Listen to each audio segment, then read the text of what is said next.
So my experience as an international here at BTSU has been really positive because everyone has been super welcoming and very nice to me.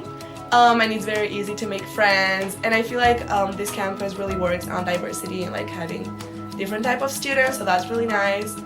And I feel like I love this state because I was in Utah before for 2 years, and I mean I like Ohio better, honestly. I love Utah, but I think people here are great, and I really like this university. I feel like they really support you, and like if you need any resources or anything, like if you're struggling with a class or anything, they will make sure that you have the resources to actually pass that class or like get a good grade in that class. For example, I'm pretty bad at biology, but I need to take it for my major. And I always attend to the review sessions and stuff with the TAs, and those are super helpful.